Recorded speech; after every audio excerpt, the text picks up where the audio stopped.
bonsoir à tous et merci d'être là pour cette quatrième commission de l'année, conférence de l'année de la commission numérique du CIAN, avec un sujet qu'apparemment beaucoup de gens attendaient, puisque, alors on verra les présents toujours du no-show, mais on avait, je crois tout à l'heure, 180 inscrits, alors une cinquantaine en présentiel, effectivement, il n'y a plus beaucoup de places de libre, et 130 à distance.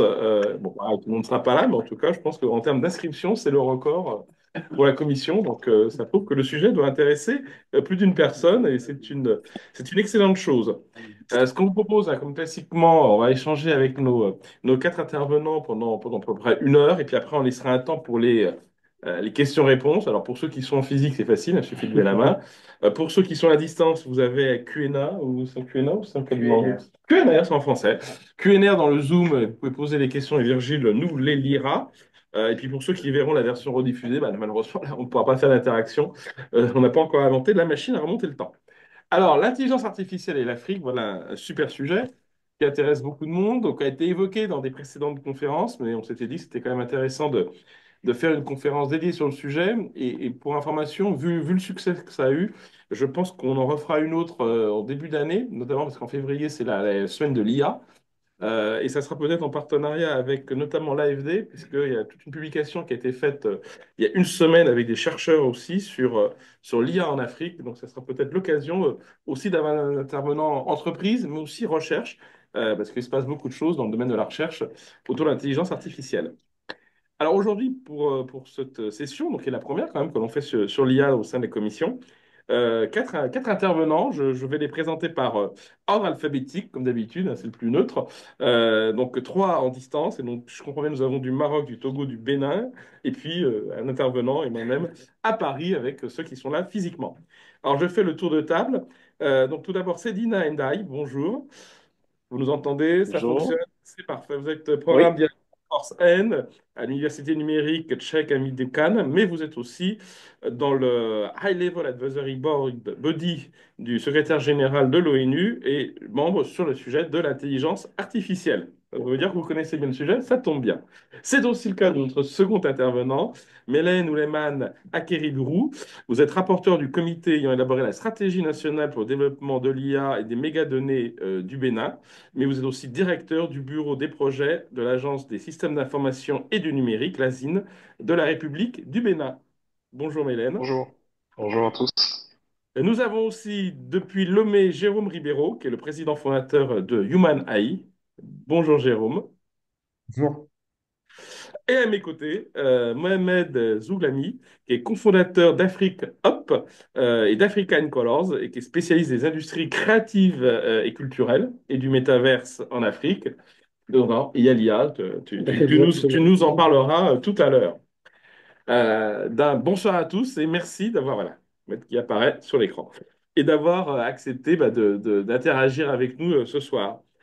Je voudrais peut-être commencer notre discussion sur peut-être un tour d'horizon un petit peu général, sur un peu le contexte global, où est-ce qu'on en est aujourd'hui quand on parle de intelligence artificielle en Afrique. Alors, on va pas faire un cours sur ce que c'est que l'intelligence artificielle, hein. On part du principe que vous êtes tous au courant, c'est pas l'objet.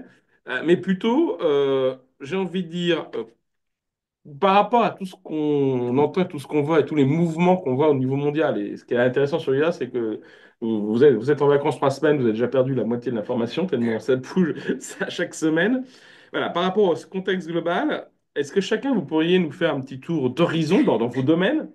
Et là, pour l'instant, je dirais pour dresser un premier tableau pour tout le monde sur quelles sont les particularités du contexte africain. Est-ce que, là, pour vous, l'Afrique est en retard sur ce sujet-là ou au contraire tout à fait dans la forme? Est-ce qu'il y a des défis particuliers à relever? Voilà, votre première vision à partager avec tous les participants sur aujourd'hui l'IA en Afrique. Après, on rentrera dans le détail de quelques cas d'usage, parce que je pense que ce qui est quand même intéressant, c'est de donner des cas pratiques d'utilisation. Mais d'abord, un premier tour de table sur un peu quelle est votre vision aujourd'hui de l'état de l'IA en Afrique, en avance, en retard, en plein boom. Qui veut se lancer un premier? Je ne fais pas forcément. Qui veut se lancer? C'est les experts. Ah, les experts! Oh, bah là, vous êtes trop, Oui, trop allez. bruyants. Allez, on va faire l'ordre Je peux y alphabétique pour aller. la première fois. Allez, Jean-Michel. C'est Dina. Vas-y.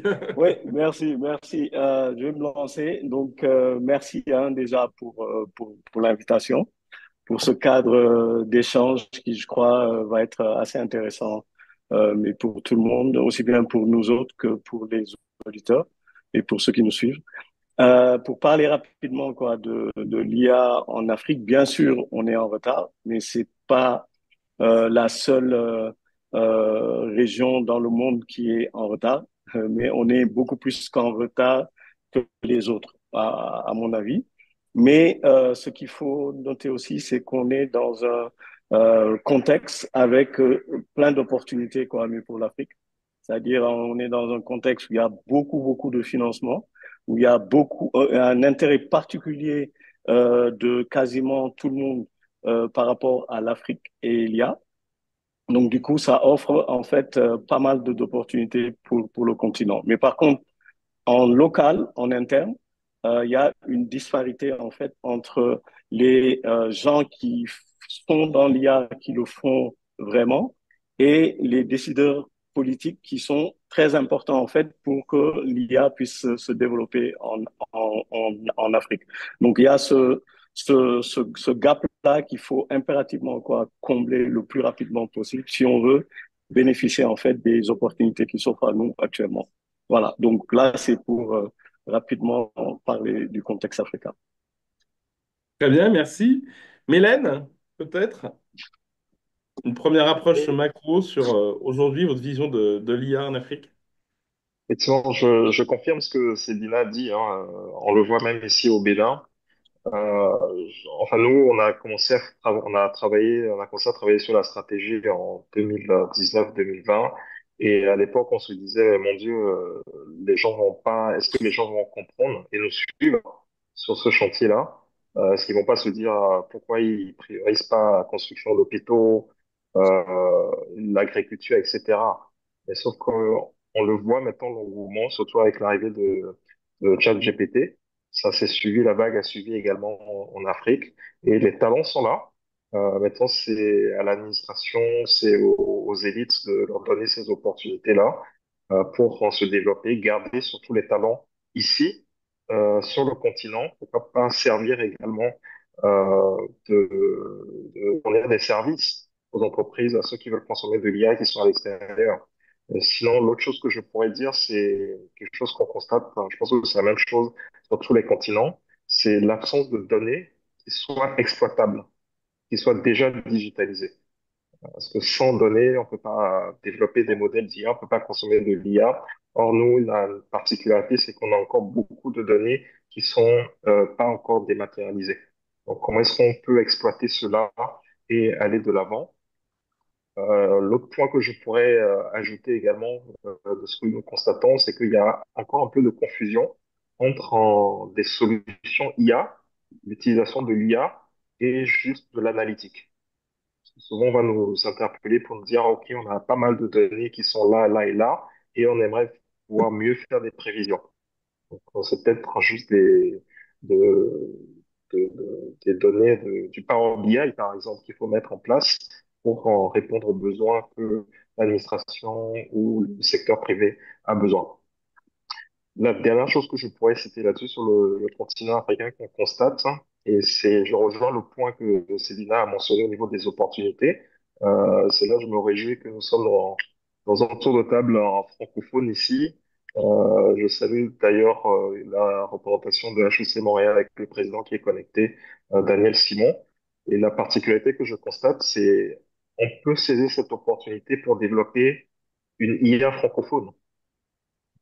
Le Bien sûr. modèle d'IA qu'on a beaucoup développé maintenant, c'était basé sur la langue anglaise. Donc, pourquoi pas profiter des particularités? On parle, par exemple, au Bénin, quand quelqu'un va vous recevoir, il va vous dire bonne assise. En France, je suis pas sûr que ça veuille dire quelque chose. Alors qu'au Bénin, ça se comprend. En Côte d'Ivoire, c'est pareil. Donc, pourquoi pas développer des cas d'usage basés sur les particularités de la langue française. Et je pense que même dans certains coins de Bretagne, il y a des particularités de la langue française que nos collègues en Californie ne vont pas trop comprendre pour développer l'IA. C'est un peu ce qu'on remarque sur le continent. Merci beaucoup. Et c'est vrai que la question de la langue est importante et c'est vrai que la question même quand on parle de ChatGPT, qui est énormément exercée sur des données américaines, et c'est vrai que ça crée des biais. Ça, c'est un des sujets dont on parle beaucoup, hein, les biais qui sont liés au fait que, en tout cas, les outils d'IA grand public, et l'IA générative grand public, hein, ChatGPT, c'est qu'un exemple, et c'est le plus célèbre, il est quand même entraîné sur des données qui sont essentiellement Mm. américaines, et donc ça peut créer un certain nombre de biais. Je pense qu'on a tous un petit peu testé, donc c'est effectivement un vrai, vrai sujet. Jérôme, ta première analyse sur l'IA au Oui, global et l'Afrique? je rejoins mes collègues experts, hein, nous sommes tous d'accord. Par contre, il faut beaucoup de sensibilisation, de pédagogie. Je pense qu'il faut former à l'intelligence artificielle les membres du gouvernement, que ce soit l'Assemblée nationale ou le Sénat. C'est ce que nous sommes en train de faire en Côte d'Ivoire, puisqu'on est en charge de la stratégie nationale de l'IA euh, pour la Côte d'Ivoire. En revanche, l'Afrique, c'est une population jeune, avec une forte capacité d'adaptation. Moi, j'ai vu des choses extraordinaires lorsqu'on organise des semaines de l'IA ou des journées de l'IA. C'est des opportunités pour des solutions vraiment innovantes. Et je crois vraiment à ce que disait Mélène, c'est-à-dire que on va aller plus loin que la francophonie, on va aller dans les particularités de l'Afrique. Il ne faut pas essayer de copier des IA qui sont faits aux États-Unis ou en Chine. On n'a pas leurs moyens, on n'a pas leurs supercalculateurs, on n'a pas leurs données. Il faut faire des IA qui soient adaptées à la culture africaine, aux problématiques africaines et essayer d'y répondre le mieux possible en englobant, qu'elles soient inclusives, en englobant l'ensemble de la population. Donc ça, c'est un point important. Les infrastructures sont en nette progression, et notamment, je pense au mobile, hein, avec les transferts de données via le mobile, la 5G, bientôt la 6G, etc. Il faut vraiment penser aux zones rurales qui ont un manque de connectivité, et il faut de la formation. Nous, Human AI, on est à fond sur la formation, sur les métiers de demain, c'est les métiers qui maîtriseront les outils d'intelligence artificielle. Donc, sensibilisation, acculturation, adoption. Parce que lorsqu'on démystifie, lorsqu'on explique l'intelligence artificielle, lorsqu'on explique le contexte géopolitique et l'économie que cela engendre, c'est bien de faire des stratégies nationales, il y a la fuite des cerveaux derrière. Pourquoi? Parce qu'on forme, mais on n'acculture pas le chef d'entreprise. Donc, on ne rassemble pas les écosystèmes. Et nous, on s'est rendu compte que lorsqu'on on sensibilisait les chefs d'entreprise, on leur expliquait que cette technologie est incroyable. En moins de 14 mois, elle est amortie dans une entreprise et on multiplie en moyenne ses profits par 3,5 d'après Microsoft et McKinsey. Donc derrière, un chef d'entreprise, il investit. Et là, vous allez pouvoir garder, il faut faire avec tous les écosystèmes, notamment le monde de l'entreprise, vos jeunes, ils vont cesser de partir s'ils ont du travail localement.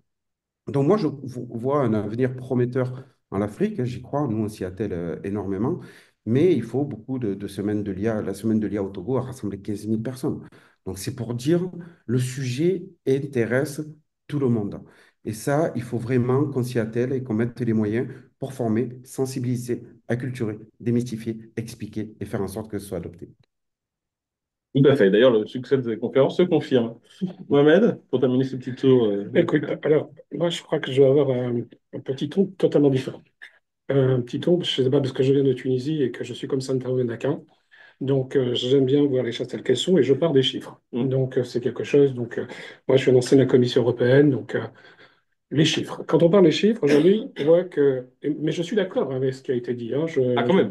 Voilà. On a Mais le si droit tu de veux, débattre, pas si être tu veux, d'accord. si tu veux, c'est l'effet popcorn. Ouais. L'effet popcorn, c'est il y a plein de petits popcorn qui pètent bien l'un, qui pètent pas. Eh bien, ça doit être moi. Donc, dans cet aspect-là, moi, ce que je constate, c'est que l'Afrique n'a pas terminé sa transformation numérique. Déjà, on ne peut pas parler d'IA si on n'a pas fait sa transformation numérique. On sait aujourd'hui que, par exemple, l'Afrique ne représente que 1,3% donc de l'écosystème numérique mondial. Quand on voit que la part de la Chine et des États-Unis est de 90%, de l'Union européenne de 4%, donc on est en mesure de se poser des questions.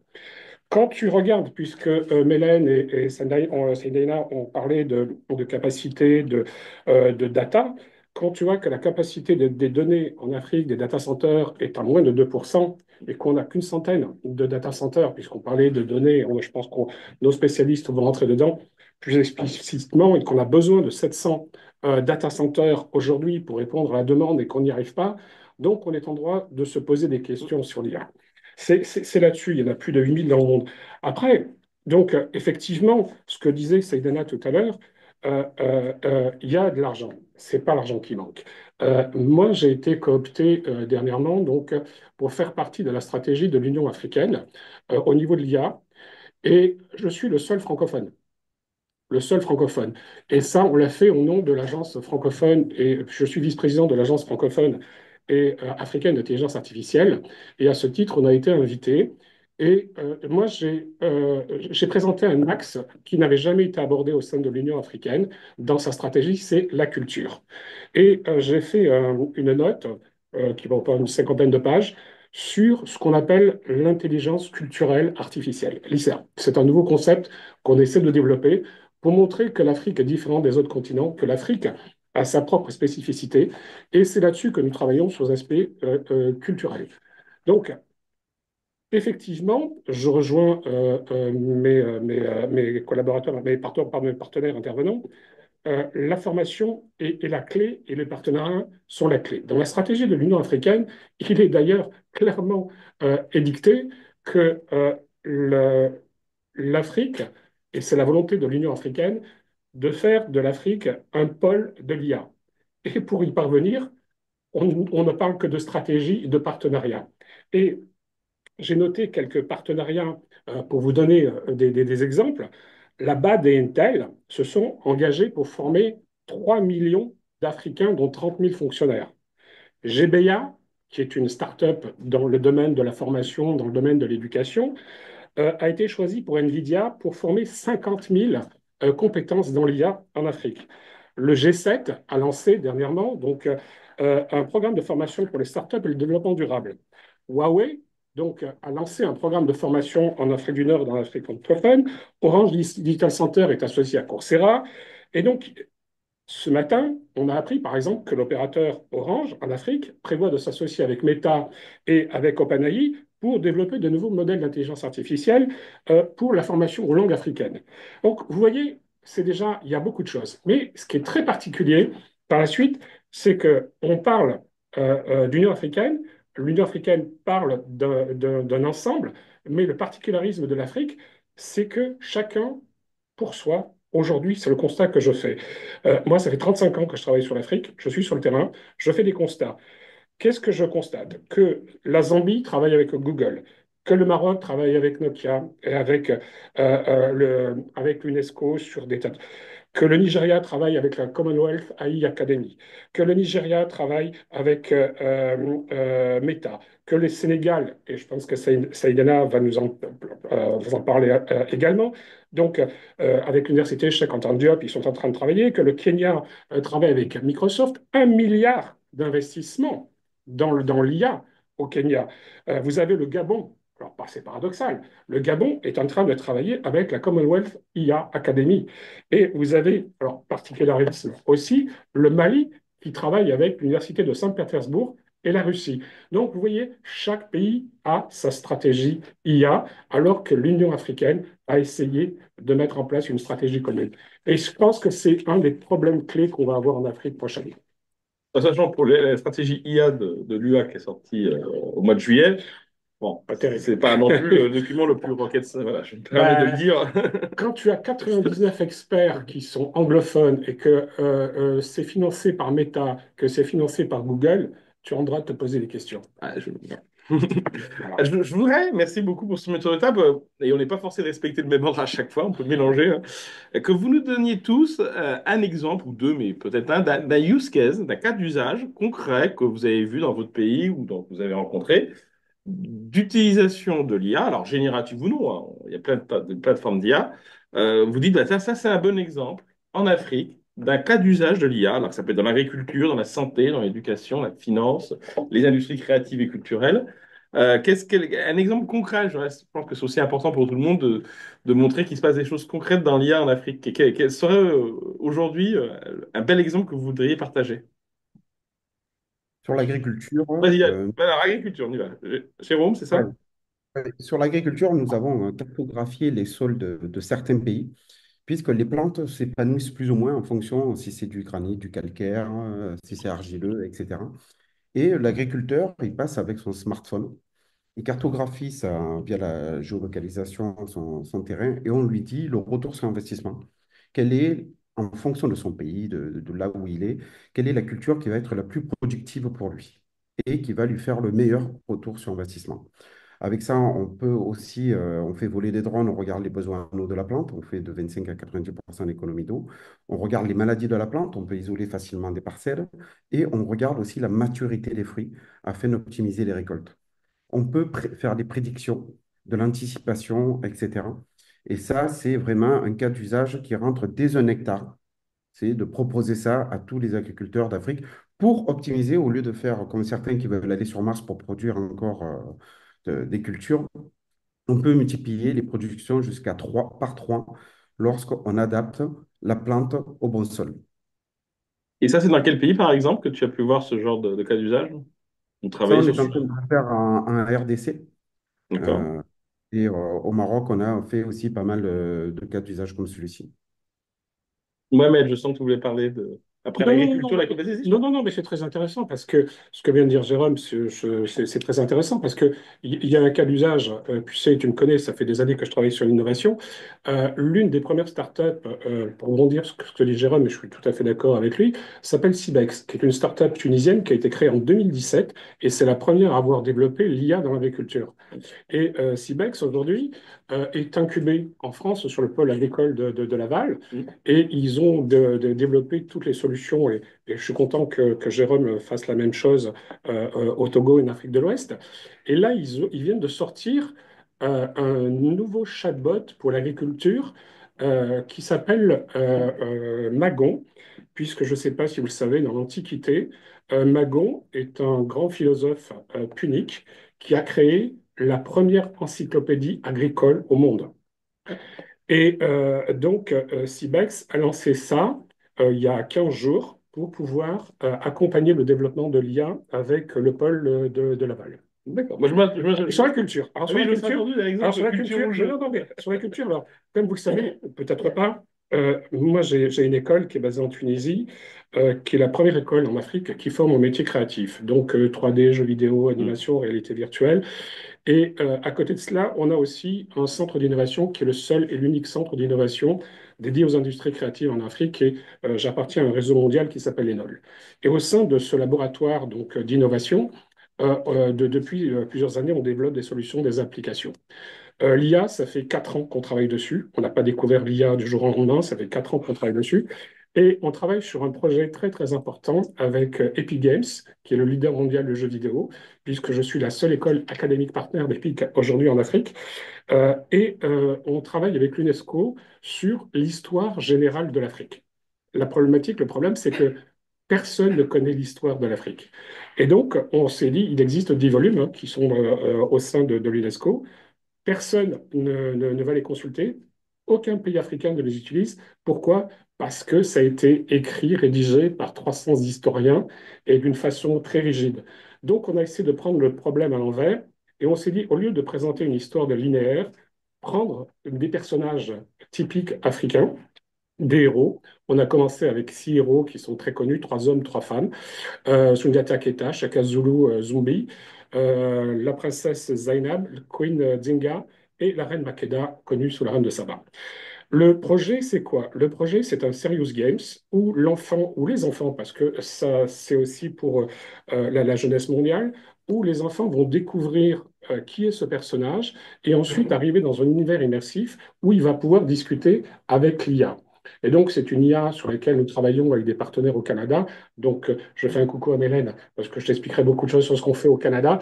Donc, la problématique auquel on est confronté, elle est très importante.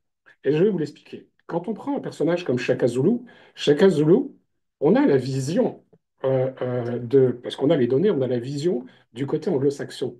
On a les documents, mais on n'a pas la vision des Zoulous, des Sud-Africains. Pourquoi? Parce que toutes les données sont orales. Et la problématique, c'est comment fait-on quand on n'a pas de données écrites? Et là, tout le travail qu'on est en train d'accomplir avec l'UNESCO, c'est de rechercher les chefs coutumiers qui ont le droit de parler du personnage et de nous donner la version zoulou de chacun. Donc, vous voyez, c'est très problématique. On parle beaucoup, quand on rentre dans le concret des choses, c'est pas aussi simple que ça. Mais ça revient à ce qui est dit tout à l'heure, qu'un des enjeux, c'est d'avoir les données, parce que sans données, l'IA ne fonctionne pas beaucoup. Mélène, peut-être un autre exemple, après la culture, l'agriculture, un autre domaine, un autre cas d'usage? Ouais, mais je vais prendre le cas de l'administration publique, hein, parce que je travaille pour la CIL, hein, comme tu l'as rappelé plus tôt, Jean-Michel. Donc la CIL, c'est l'agence qui exécute ces projets dans le secteur du numérique hein, pour l'État béninois. Donc, nous sommes sous tutelle du ministère des Finances et du ministère du numérique et de la digitalisation au Bénin. Et depuis quelques années, nous avons vraiment poussé la transformation digitale de l'administration, vraiment rendre, faciliter la vie pour les citoyens. Ça s'est passé entre autres par un déploiement d'une plateforme, donc un service public.bg, où les citoyens peuvent interagir avec l'administration publique pour demander toutes sortes de services. Et ce que nous avons fait, un des premiers cas d'usage que nous avons mis en place ici à Cotonou, c'était justement basé sur ChatGPT, donc que nous avons appelé GPT-BJ. Et c'est un robot conversationnel tout simplement qui permet en fait aux citoyens ou à toute personne, en particulier les entreprises, les investisseurs, de pouvoir avoir plus de renseignements sur différentes données. On a pris pour faire ce POC, on a utilisé le code du numérique qui permet de regrouper un peu tout ce qui est réglementation juridique sur le digital au Bénin. Nous avons intégré également le code pénal et le code des impôts. Donc, c'est vraiment quelques cas d'usage très pratiques compte tenu des interactions que les gens ont avec l'administration publique. Et ça a été vraiment surprenant parce que c'était vraiment une nouveauté ici. Et c'était en cas concret pour répondre aux besoins des citoyens. Donc, ça nous a permis d'ailleurs au GITEX il y a quelques mois au Maroc de gagner l'African CIO Award. Donc, mon collègue Aristide Adjinakou, vous avez reçu ici au CIAN il y a quelques mois, qui nous a représentés. Et nous, maintenant, nous voulons aller un peu plus loin. Donc, nous travaillons avec Google et nous avons présenté ça lors d'un événement sur le digital organisé par le gouvernement zambien au mois de juin dernier. Parce que la population ici au Bénin, beaucoup ne sont pas, comment dire, digital native. Donc, ils vont avoir de la difficulté à utiliser les touches sur son smartphone pour interroger l'administration via ce GPT-BG. Donc, nous sommes en train de travailler pour maintenant insérer l'audio, que la personne puisse juste prendre son téléphone et puis parler dans son téléphone et interroger les services de l'administration par rapport à ses besoins. Donc, je pense que c'est quelque chose qui va nous aider un peu plus, comme mon collègue le disait tout à l'heure, nous n'avons pas fini notre transformation digitale. Nous devons adapter, que ce soit ces outils IA ou d'autres, par rapport aux réalités locales que nous avons ici, pour que les gens puissent vraiment se les approprier et répondre à leurs problématiques quotidiennes. Ouais, merci beaucoup, c'est un exemple très, très concret. Et c'est vrai que tout ce qui est chatbot et tout ce qui permet les relations usagers-clients, voilà, c'est un des sujets, des cas d'application très clairs de l'IA. C'est Dina, peut-être, pour terminer ce tour de table, un cas d'usage intéressant de votre côté? Ah, nous avons D'accord. perdu Cédina. Bon, on va continuer, puis quand il pourra revenir, on lui demandera. Je pense que c'était sûrement un usage en éducation avec lui, mais j'espère qu'il va pouvoir se reconnecter. On a eu quelques petits soucis, effectivement. C'était un de mes points suivants. C'était aujourd'hui, quels sont les défis, et notamment les défis éthiques et sociétaux, parce que on pourrait parler de technologie, tout ça, mais c'est pas l'objet. Ouais. C'est aussi, est-ce qu'aujourd'hui, on estime qu'en Afrique, parce qu'il y a beaucoup de questions, que ce soit en Afrique, en Europe, aux États-Unis, sur les questions éthiques, sociétales, associées et déontologiques associées à l'IA. Est-ce qu'aujourd'hui, dans les usages que vous voyez, dans ce qui se fait sur le continent, il y a des questions qui se posent, alors qui peuvent être aussi bien sur les questions d'équité, d'accessibilité, les questions des biais de données. L'exemple que tu donnais, par exemple, sur l'histoire des Zoulous, c'est un bon exemple.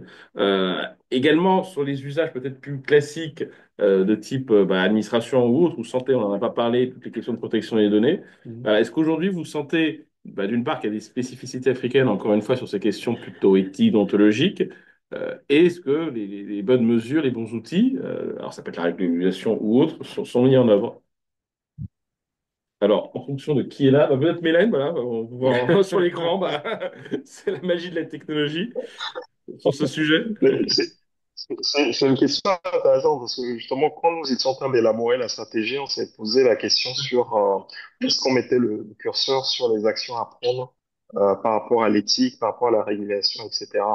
Et l'approche qu'on a finalement adoptée sur le leadership de notre ministre, hein, c'était qu'on voulait vraiment pas freiner l'innovation et le développement. Mm. Parce que notre stratégie est vraiment portée sur plusieurs piliers, dont vraiment la mise en œuvre des cas pratiques. C'est vraiment pas une stratégie qui est vraiment fictive. On apprend nos problématiques et on veut y apporter des solutions vraiment concrètes. Donc, sur la partie régulation, c'est dit, OK, on va la mettre quand même comme une de nos priorités, mais pas celle qui est immédiate où il faut apporter des solutions. Donc, on regarde ce qui se fait. Il y a différents groupes de travail qui sont déjà à l'œuvre. Il y a des discussions qui se font avec des experts juridiques. On a quelques-uns. On travaille en particulier, par exemple, avec Jones Day sur ce que nous appelons le code du numérique que j'ai évoqué tout à l'heure, pour Mm. voir, il y aura certains aspects qu'il faudra faire évoluer sur euh, par rapport à l'utilisation de l'IA. Je prends le cas classique de si on importe une Tesla ici qui est ça en accident dans la rue, est-ce que qui est responsable, quoi?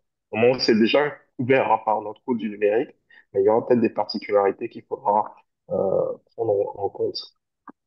Ouais. Sinon, l'autre chose que je pourrais ajouter par rapport à ça, c'est ce que au niveau enfin, le rôle en fait de l'administration publique, on peut essayer de faire, c'est de favoriser le, le développement pour l'écosystème, quoi.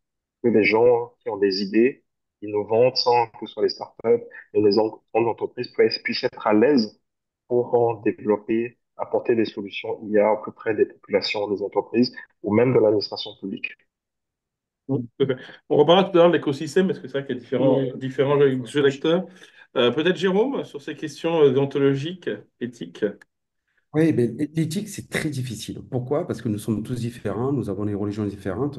Nous, on a essayé de donner une définition de l'éthique multiculturelle en considérant les autres comme ils voudraient être considérés, en tenant compte de leur individualité, de leur religion, de leur culture, de leur tradition, de leurs origines, de leurs valeurs. C'est que le cas de la voiture autonome, écraser l'enfant ou protéger nous ou écraser les personnes âgées, en Asie, la personne âgée est très précieuse. Et chez nous, ce serait l'enfant. Donc, c'est hyper complexe. Par contre, il faut des lois fortes. Mais surtout, il faut veiller, parce que ce que je vois aujourd'hui, on commence à être marginalisé, dans le sens où les zones rurales qui n'ont pas accès à l'informatique, qui n'ont pas accès à Internet, etc., bon, va être de plus en plus marginalisées. Donc, il faut veiller à faire en sorte que ces populations puissent avoir accès à Internet, à des outils pour pouvoir faire partie de ce monde, parce que souvent on dit c'est une quatrième révolution industrielle, moi je dis c'est un changement de l'humanité. Nous sommes dans un changement de paradigme où on va être en perpétuelle évolution et révolution. La technologie, comme tu le disais tout à l'heure, Jean-Michel, elle ne cesse de croître, hein. En 3 semaines, on est perdu. Il y a des IA qui sortent tous les jours et les métiers de demain, ce sont ceux qui vont maîtriser les outils d'IA.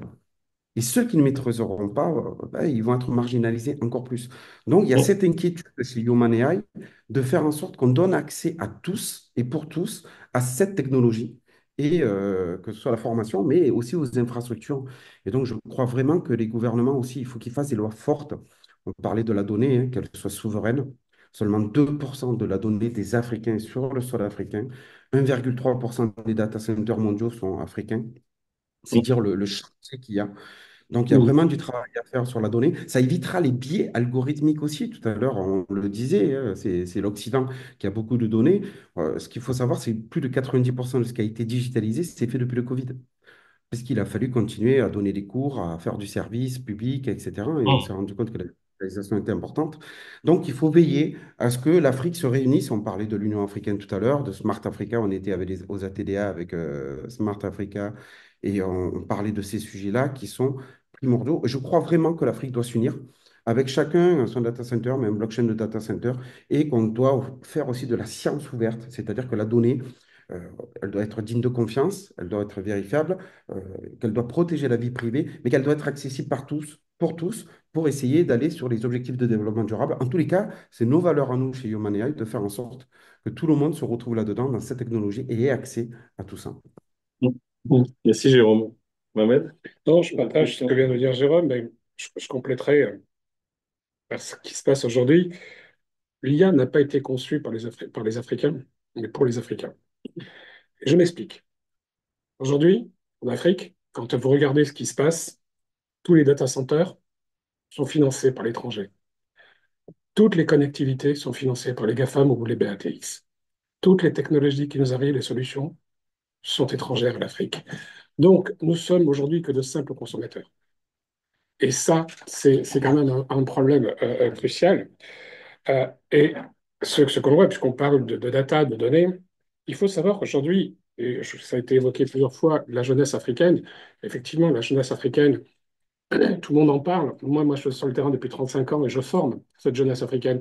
Et je peux vous dire que la jeunesse africaine, sa préoccupation initiale, et je pense qu'il y a beaucoup d'Africains parmi la salle, et je pense que beaucoup ne me contrediront pas, la principale préoccupation aujourd'hui, quand on sait que le travail est informel de cette jeunesse africaine, c'est de se nourrir. Non pas de se former, de se nourrir. Tant qu'on n'arrivera pas à régler ce problème-là, quand de la réduction de la famine, dites-vous bien qu'il y a des jeunes en Afrique qui ont 2 smartphones et qui font que repas par jour. Et ça, c'est quand même problématique. Alors, quand on vient parler d'IA à des jeunes en Afrique, beaucoup vous regardent avec des yeux et ça ne s'adresse pratiquement qu'à une certaine élite, qu'à des gens qui sont vraiment technophiles, qui sont vraiment intéressés. 95% de la population de ces jeunes n'a pas accès à cette IA. Il faut être réaliste. On le voit très bien. Quand les programmes de formation au codage vont démarrer, regardez le nombre de financements qui a eu lieu de l'AFD, de la Banque mondiale, de la GIZ, et tu le sais, tu as écrit plusieurs ouvrages. Regarde les résultats. Combien de jeunes ont réellement trouvé du travail après avoir été formés au codage créatif? Donc, il faut être réaliste, il faut être sérieux. L'IA, oui, on en prend conscience, mais est-ce qu'aujourd'hui, l'IA va créer, même si on forme les jeunes, autant d'emplois? Je ne le pense pas. Moi, je suis sur le terrain, je travaille sur le terrain, je suis présent dans plus de 40 pays et je peux vous assurer que aujourd'hui, quand on forme des jeunes, malheureusement, vous avez plein de structures, hein. Jérôme en fait partie, il y en a une, mais du côté anglophone, c'est une multitude. Moi, je travaille avec les plus grands groupes de recrutement en Afrique, puisque j'ai mon centre et je place mes jeunes. On me demande aujourd'hui de fournir des jeunes d'un certain niveau dans l'IA. J'ai plein de demandes, je n'arrive pas à fournir. Il n'y a pas. Il n'y a pas, parce que les formations ne sont pas adaptées à la demande.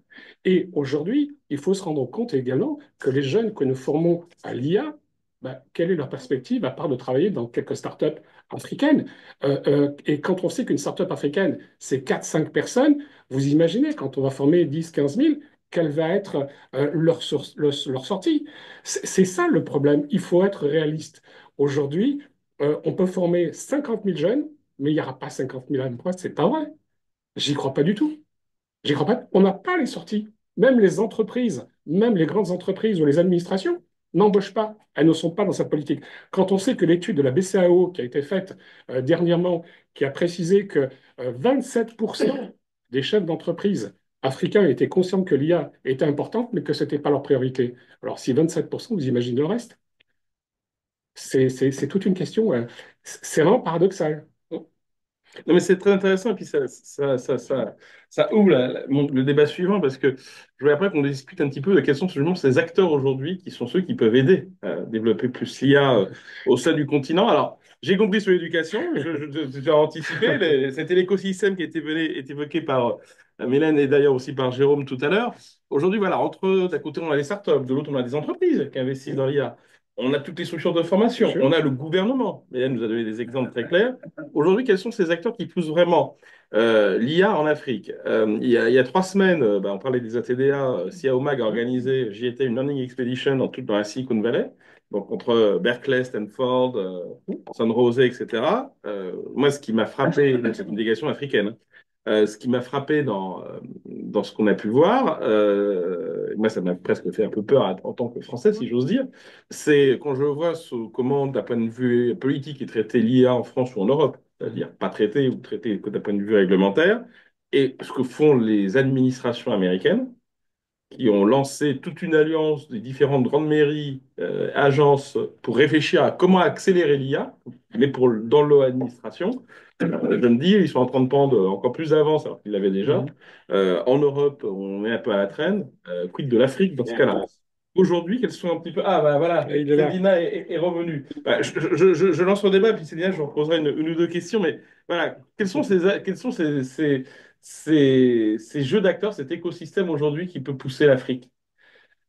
L'IA en Afrique, pardon. Peut-être Mélène Ah bah oui, il est là. Peut-être Mélène en premier, après Cédina, Jérôme. Ouais. C'est un peu délicat à répondre hein, parce qu'effectivement, je partage l'analyse hein, sur le fait qu'on forme beaucoup de gens, les jeunes sont intéressés. Et on a d'ailleurs ici au Bénin une association qui s'appelle Ishiro qui travaille en partenariat avec pas mal d'institutions qui forment beaucoup de gens. On a la Fondation Vallée aussi qui est à Cotonou qui forme pas mal de talents. Qu'est-ce qu'on en fait après? Et, et justement, nous, dans notre stratégie, c'est ce qu'on pensait en développant, en axant notre stratégie sur les cas d'usage, c'est dans l'espoir que ces cas d'usage, enfin moi, la stratégie, je la compare à une partition musicale. C'est un peu comme si vous allez à l'opéra, vous écoutez une belle chanson, une belle œuvre, c'est que ça sert de fil conducteur pour que tous les gens, si je prends le premier violon, il sait que là, c'est son moment, il va prendre cette partie de la partition et puis il fait son solo. Donc, chaque cas d'usage qu'on a dans cette stratégie, l'idée, c'est que si on prend par exemple le secteur de la santé, où on a des problématiques au niveau de l'imagerie médicale. Par exemple, à Cotonou, là, aujourd'hui, vous avez besoin d'avoir une imagerie médicale. Vous devez aller voir Jérôme au Togo et ses voisins pour avoir un bon IRM qui soit exploitable par le médecin et ensuite vous revenez à Cotonou pour que le médecin puisse l'exploiter.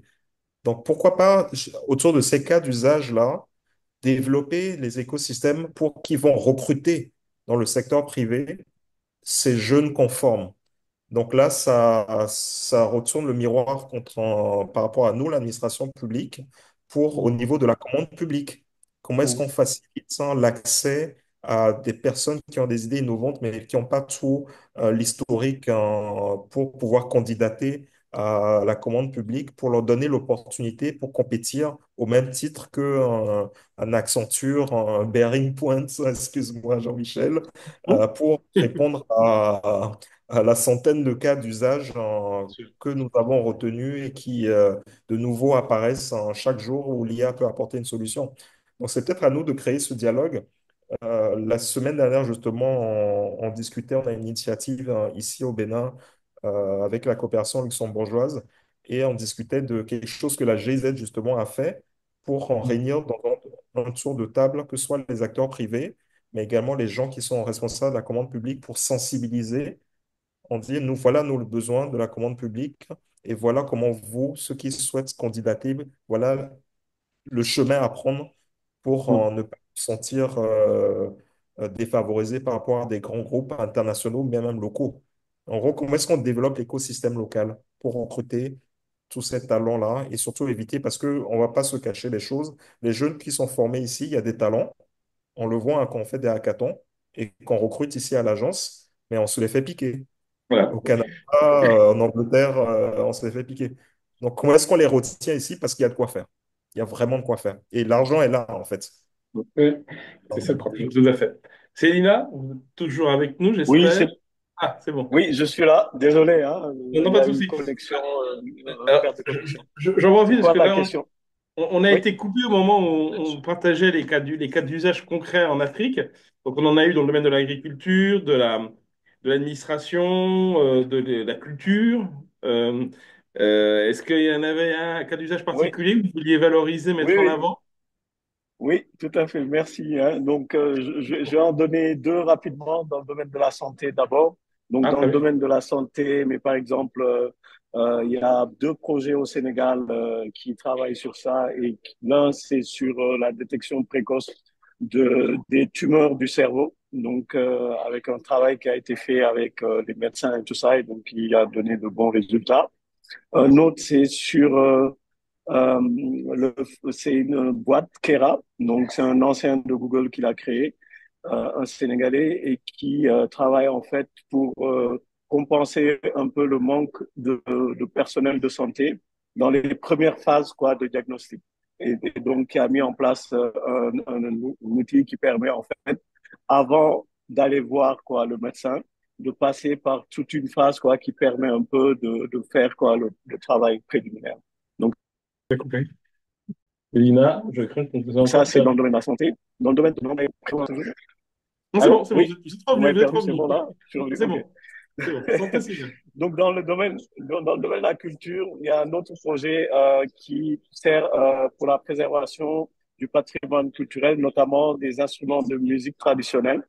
Donc, ça, c'est un projet en cours. Donc, l'idée, c'est de faire deux choses. D'abord, garder, de conserver, en fait, des sonorités des instruments traditionnels, parce que la plupart des instruments traditionnels sont en train de disparaître, parce que ceux qui savent en jouer sont en train de mourir. Donc, Mm. c'est de préserver ces sonorités, mais Mm. également de garder la capacité d'utiliser ces instruments-là, de les créer et de les utiliser. Mais par exemple, on capture les vidéos en fait de personnes qui jouent et on fait un modèle en fait qui permet d'aider les gens à apprendre à jouer à partir de ça. Voilà. Donc ça, c'est un autre exemple en fait sur cette problématique. Mais par contre, en parenthèse, pour revenir sur l'Union africaine, parce que c'est très important, et figurez-vous en fait que ce matin, j'ai participé à un atelier, à une conférence. Moi, j'étais en ligne, eux, ils étaient en présentiel à 10 sur Mm. l'implémentation quoi, de la stratégie continentale, qui est un vrai sujet. Et un autre au Caire la semaine dernière aussi. Là, j'étais en présentiel. C'était un dialogue OCDE et Union africaine sur l'implémentation de la stratégie africaine. Donc c'est un vrai sujet. On sait que souvent on a des stratégies et on se rend compte que il y a une grande difficulté dans l'implémentation. Bien Et ce sûr. qu'on a en Afrique, c'est vrai que la stratégie qui a été sortie, il y a beaucoup à dire. Mais par contre, il y avait un autre travail parallèle qui a été fait par le NEPAD, Oui. donc qui est beaucoup plus approfondi et que l'Union africaine a nommé en fait la white paper. Et donc D'accord. actuellement, ce qui est en train de se faire, c'est on est en train de mutualiser un peu pour dire comment la white paper peut peut aider à implémenter en fait quoi la stratégie panafricaine quoi qui a été mise en place. Mais par contre, contrairement à ce qui a été dit tout à l'heure sur le plateau, le fait d'avoir la stratégie et d'avoir des implémentations avec des stratégies locales, c'est voulu. C'est-à-dire, c'est vraiment ça l'idée quoi, de l'Union africaine. C'est-à-dire que la stratégie panafricaine, c'est le cadre. Donc, ça offre un cadre et ça offre un Hmm. cadre pour guider les pays qui n'ont pas de stratégie pour le faire, pour avoir leur propre stratégie au niveau national. Mais ça offre également un cadre au niveau panafricain, un cadre de collaboration pour l'implémentation. Et donc, Mm. c'est super important, en fait, d'avoir ces deux niveaux-là. Au Mm. niveau panafricain, une vision, un cadre, et au niveau local, en fait, un cadre d'implémentation qui va dans l'implémentation quoi, Mm. de use case spécifiques. Et au niveau régional, la collaboration se fait dans des cas où, mais par exemple, ce soit le partage quoi, de capacités de calcul, le partage quoi, de données, de talents et autres, et la coopération internationale aussi. Donc, il y a ces deux niveaux-là et c'est important mais d'avoir ces deux niveaux-là, je pense. C'est intéressant, mais ça fait réagir Mohamed. Tu veux dire quelque chose? Tu veux réagir? Oui, parce que je suis pas tout à fait d'accord. Je suis d'accord sur la stratégie de l'IA de l'Union africaine, parce que moi, je suis au sein de l'ODA-NEPAD. Et on a l'habitude, hein, avec Saïdana, de discuter. Mais sur la stratégie de l'IA au niveau local, pour moi, il y a un problème. Et tu le sais aussi bien que moi, quand tu es sur le terrain, tu as des pays qui ont une stratégie, qui ont une vision, qui ont les moyens et qui sont plus attractifs que d'autres. Et pour moi, le problème, il est là. Tu vois, Saïdana, le problème, il est là. Quand tu prends ton pays, le Sénégal, il n'a aucun problème à attirer. Quand tu vois ton président qui est parti dernièrement à la Silicon Valley, il revient avec Google. Quand tu prends un petit pays comme Djibouti ou tu prends un pays, d'autres petits pays de Sierra Leone, ils n'ont pas cette possibilité-là. C'est ce que je veux dire. C'est que l'Union africaine se décharge sur les pays en disant, faites votre stratégie, mais on a une vision globale. Mais tout le monde ne pourra pas avoir sa stratégie. Et c'est là où j'apprécie la stratégie du Rwanda, parce que le Rwanda a pris le problème à l'envers. Il s'est dit, moi, je suis un petit pays. Il y a d'autres petits pays dans le monde. C'est tout relatif, hein. Quand je vais prendre l'exemple, quand ils ont présenté leur stratégie aux Nations Unies, ils ont présenté un plan stratégique des petits pays à travers le monde. Et cette stratégie était très intéressante parce qu'ils se sont associés à Singapour, à la Suisse, et en réunissant tous les petits pays, ils ont réuni aussi des pays africains, des petits pays comme la Mauritanie, comme Djibouti, comme le Botswana, qui sont réunis ensemble, mais avec des partenaires internationaux. Et la stratégie a été présentée, et je trouve que cette stratégie est très intéressante pour pouvoir faire le point contre les géants que sont l'Égypte, le Sénégal, le Maroc, la Côte d'Ivoire, et ainsi de suite. Et c'est ça le problème, c'est ne pas laisser les petits États qui n'ont pas les moyens sur le bord de la route. Et je trouve que la stratégie, on en a discuté au centre de l'EHPAD, on était beaucoup à avoir la même vision que la mienne, c'est-à-dire qu'il ne faut pas laisser les petits États tout seuls. Ouais. C'est uniquement ça. Ouais, ouais, mais par rapport à ça, mais moi-même, c'est parce que moi, je fais partie de l'équipe qui a drafté Oui, je sais. le document quoi du NEPAD. Ouais. Et ce qui a été mis, la vision quoi, mais derrière n'est pas une vision de compétition entre les États, mais plutôt de vision de collaboration. Des petits pays comme tu dis, pourront bénéficier en fait de cette approche-là. Parce que ces petits pays-là ont en effet un contexte particulier qui nécessite d'avoir une stratégie locale pour gérer leur contexte particulier-là. Et au niveau global, il y aura tout l'accompagnement, le support, etc., pour accompagner ces pays. C'est pour cela que le cinquième pilier qu'on a mis dans le document quoi, du NEPAD, c'est la coopération. Et Bien sûr. cette coopération-là est aussi bien une coopération entre les pays africains que aider à la coopération quoi, mais internationale. Tout à fait d'accord. Jérôme, un peu ta réaction sur ces questions et plus largement ce que j'évoquais, hein, les questions d'écosystème.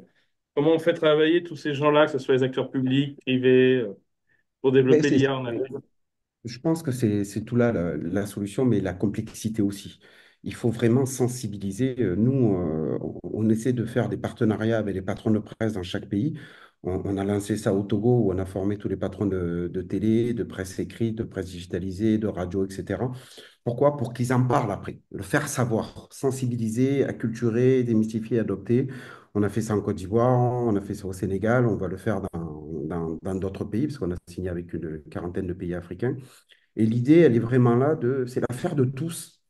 Je crois qu'il n'y a pas de bonne ou de mauvaise stratégie. Il y a une stratégie pour l'Afrique et il y a une stratégie pour chacun des pays, que ce soit petit ou grand. Ça doit être adapté à leur culture, à leurs problématiques, etc.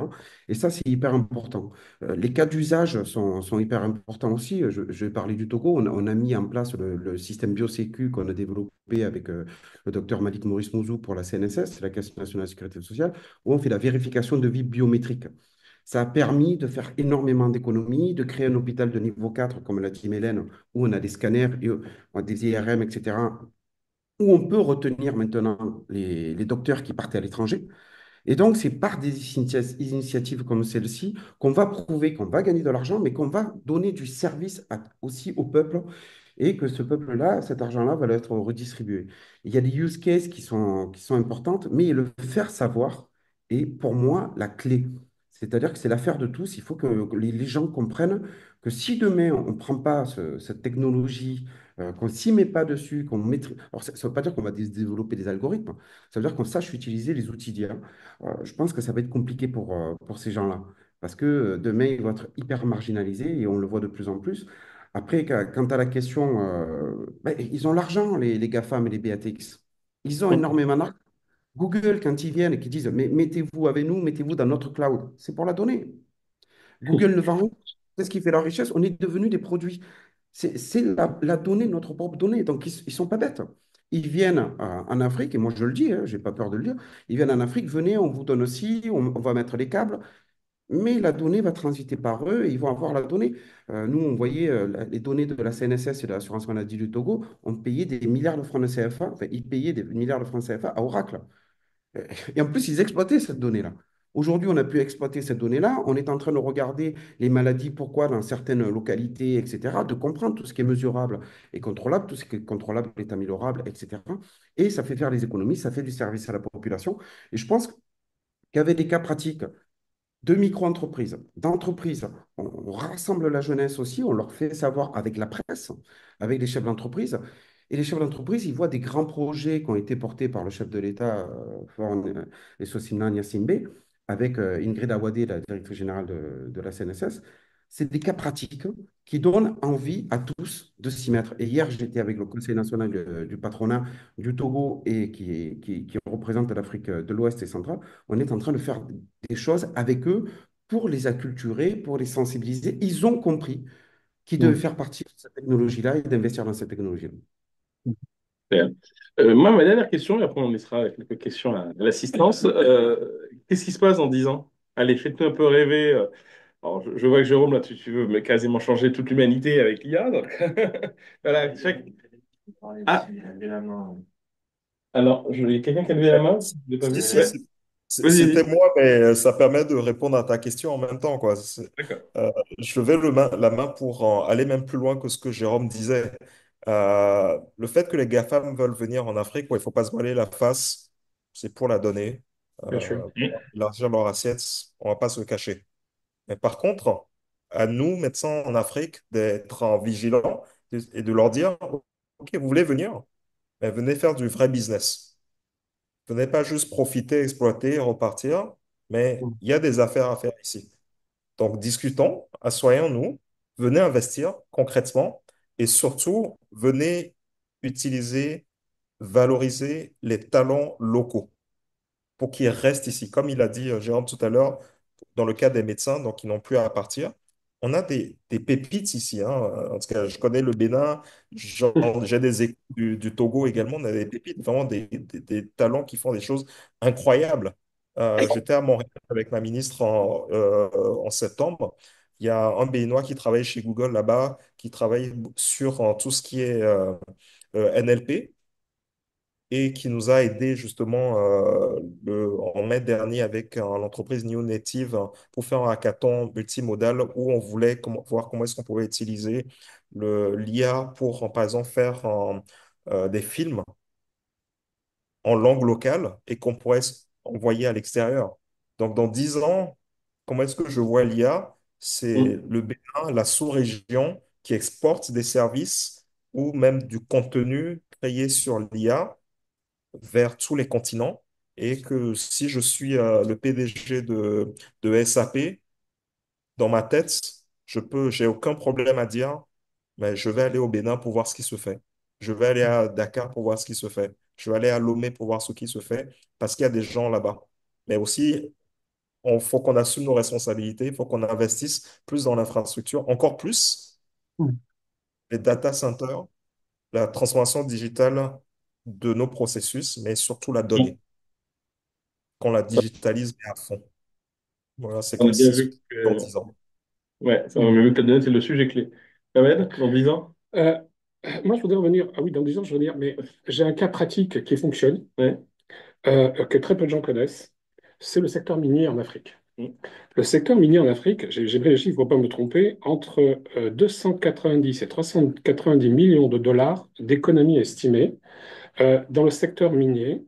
Et les compagnies minières ont consacré 218 millions de dollars à des plateformes IA pour améliorer leur productivité en 2024. Cobold, les gens ne la connaissent pas, mais c'est une start-up qui est cofinancée par le PDG d'Amazon. Et aujourd'hui, c'est elle qui fait pratiquement toutes les analyses de données géologiques avec la géospatialisation. Donc, Cobold est une des start-up à suivre aujourd'hui. est en Zambie. Et ce qui est très intéressant, c'est que le gouvernement zambien, avec donc Amazon, est en train de mettre en place, et Cobold, pardon, en place tout un programme pour former plein de jeunes au secteur minier. Et la Zambie veut devenir le hub donc, de l'IA dédié au secteur minier qui, aujourd'hui, bah, dépense de l'argent. C'est le seul secteur aujourd'hui qui dépense de l'argent en Afrique dans le secteur de l'IA et les gens gagnent de l'argent avec l'IA en Afrique grâce au secteur minier. Demain, c'est ma grosse question. Je me doutais que tu allais la poser.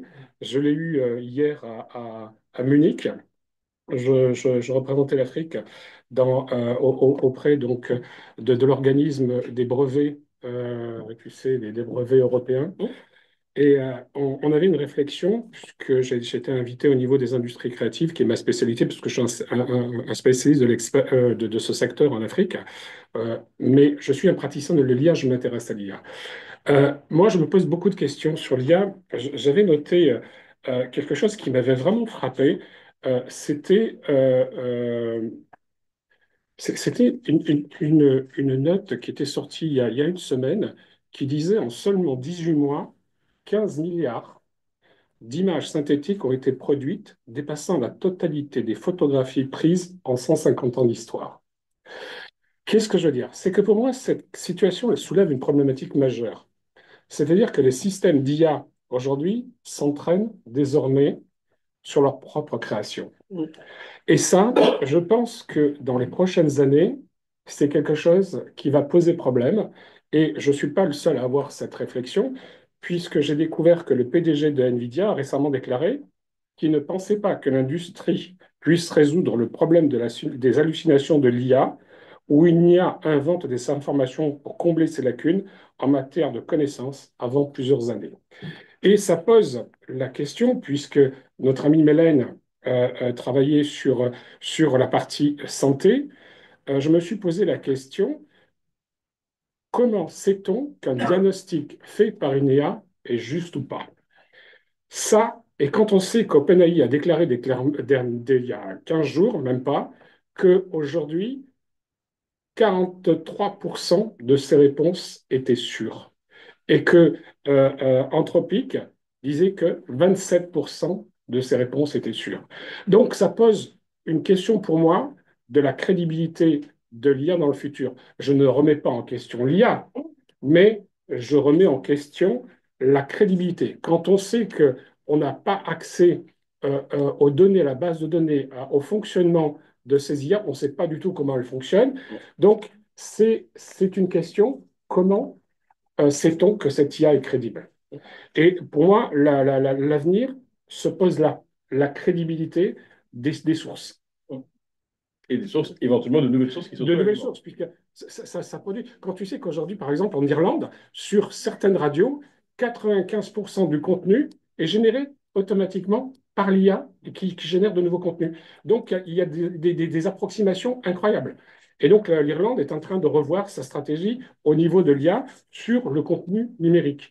Et un autre problème qui va se poser pour l'Afrique aujourd'hui, puisque tout le monde parlait des données, il faut savoir que les plateformes que ce soit de streaming, que ce soit Netflix, que ce soit YouTube. Aujourd'hui, vous avez 600 millions de jeunes qui sont connectés en Afrique à ces plateformes, que toutes les données sont générées et sont gérées par ces plateformes de streaming et ces plateformes musicales, et qu'aujourd'hui, ma crainte, c'est de voir une uniformisation du secteur culturel africain parce que ces IA vont, ces plateformes de streaming vont orienter le jeune vers les choix qui sont les plus productifs au niveau de la publicité. Et ça, c'est ma crainte. Donc oui, je crois à l'IA, mais je mets quand même un gros point d'interrogation pour le futur. D'accord, merci beaucoup, Manel. Céline, votre vision dans 10 ans, un peu d'optimisme?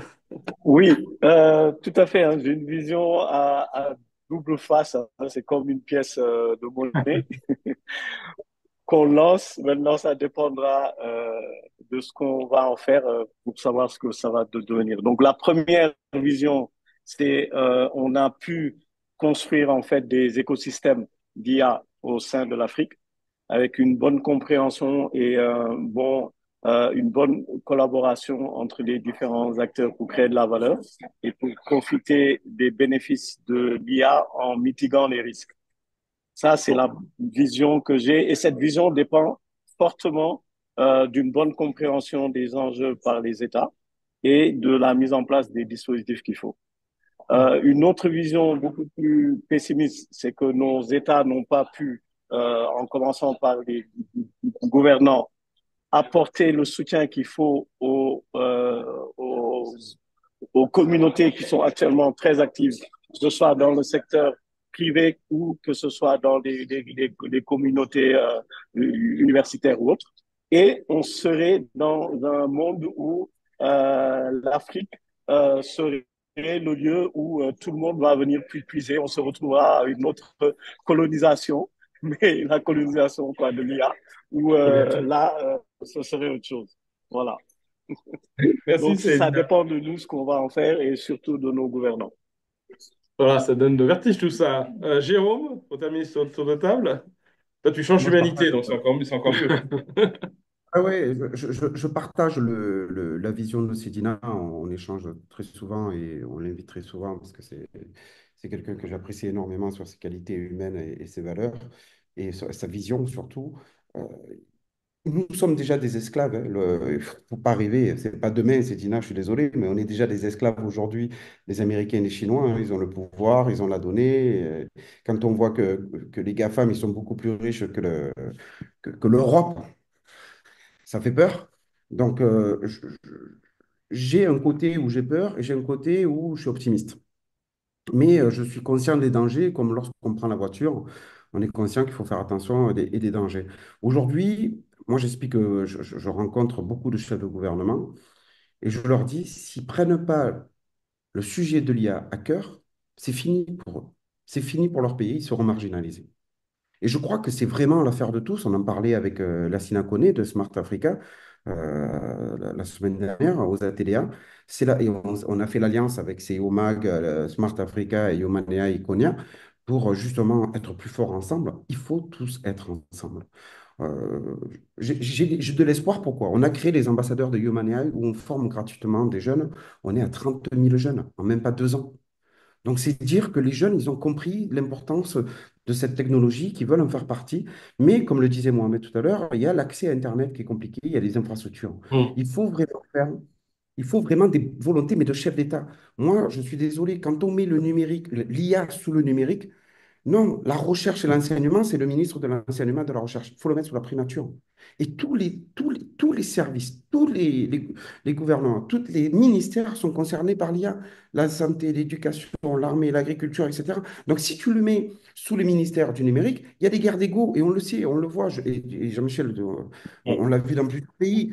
L'enseignement se bat parce que c'est moi l'enseignement, la recherche. Mais non, il y en a un qui veut porter ça, le ministre. C'est compliqué. Mets-le sur la primature, c'est fini. C'est ce qu'on va faire dans plein de pays parce que c'est hyper important. En revanche, chacun a son rôle à jouer. Il faut que l'ego soit au service du collectif. Il faut en avoir de l'ego. Il faut que l'ego soit au service du collectif. Il faut sensibiliser. Il faut expliquer aux chefs de gouvernement et aux ministres, à tous les ministres, l'importance aux assemblées nationales parce que c'est eux qui vont légiférer. Mais le temps de légiférer est trop long. Quand on voit l'Actia, tu as vu le temps que ça a mis pour sortir, c'est déjà obsolète. Et en plus, ça tue l'innovation. Donc, qu'est-ce qu'on fait? Ben, moi, je connais des entreprises qui sont parties aux États-Unis. J'ai plein d'amis. Ils me disent, mais Jérôme, on s'en va. Et moi, le premier, je m'inquiète. Je me dis, mais en Europe, qu'est-ce que ça va devenir? Et on laisse la place aux Américains. Le RGPD, pareil, c'est des lois qui sont super, mais en contrepartie d'utilisation gratuite sur les réseaux sociaux, on leur donne, enfin, on leur offre nos données. Et la totalité de ce qu'il y a sur notre smartphone, nos messages, géolocalisation, micro, caméra, qu'on ne donnerait pas à notre meilleur ami. Donc, il faut être conscient de ces dangers-là, sensibiliser, mais derrière, je crois en l'Afrique, je crois à l'éveil de l'Union européenne avec l'Afrique. Il faut que l'on soit ensemble, il faut qu'on replace l'humain. Je crois que demain, l'intelligence artificielle va nous rapprocher, nous les humains. Pourquoi? Parce qu'elle va nous enlever les tâches répétitives, elle va nous permettre de faire du coaching. Et tous les métiers, on va arriver vers du coaching, on va rapprocher les valeurs des humains que nous avons de communication, etc. Laisser les tâches répétitives se faire automatiquement et nous rapprocher. Mais il faut qu'on soit tous ensemble. Il faut arrêter les guerres d'ego. Il faut arrêter de dire c'est moi, c'est pas moi, c'est ci, c'est ça. C'est nous. Il faut agir dès maintenant, tous ensemble. Bon, en tout cas, on voit qu'on est au début de l'histoire de l'IA en Afrique. Je voudrais qu'on prenne dans les 10-15 minutes qui restent quelques questions. D'abord, peut-être, Virgile, est-ce qu'il y a des questions? J'ai vu qu'il y avait 3-4 questions en ligne. Non, d'abord à distance. Le président. Non, d'abord à distance. Alors, on a petit Fabrice de la BOAD. On salue. Alors, quels sont...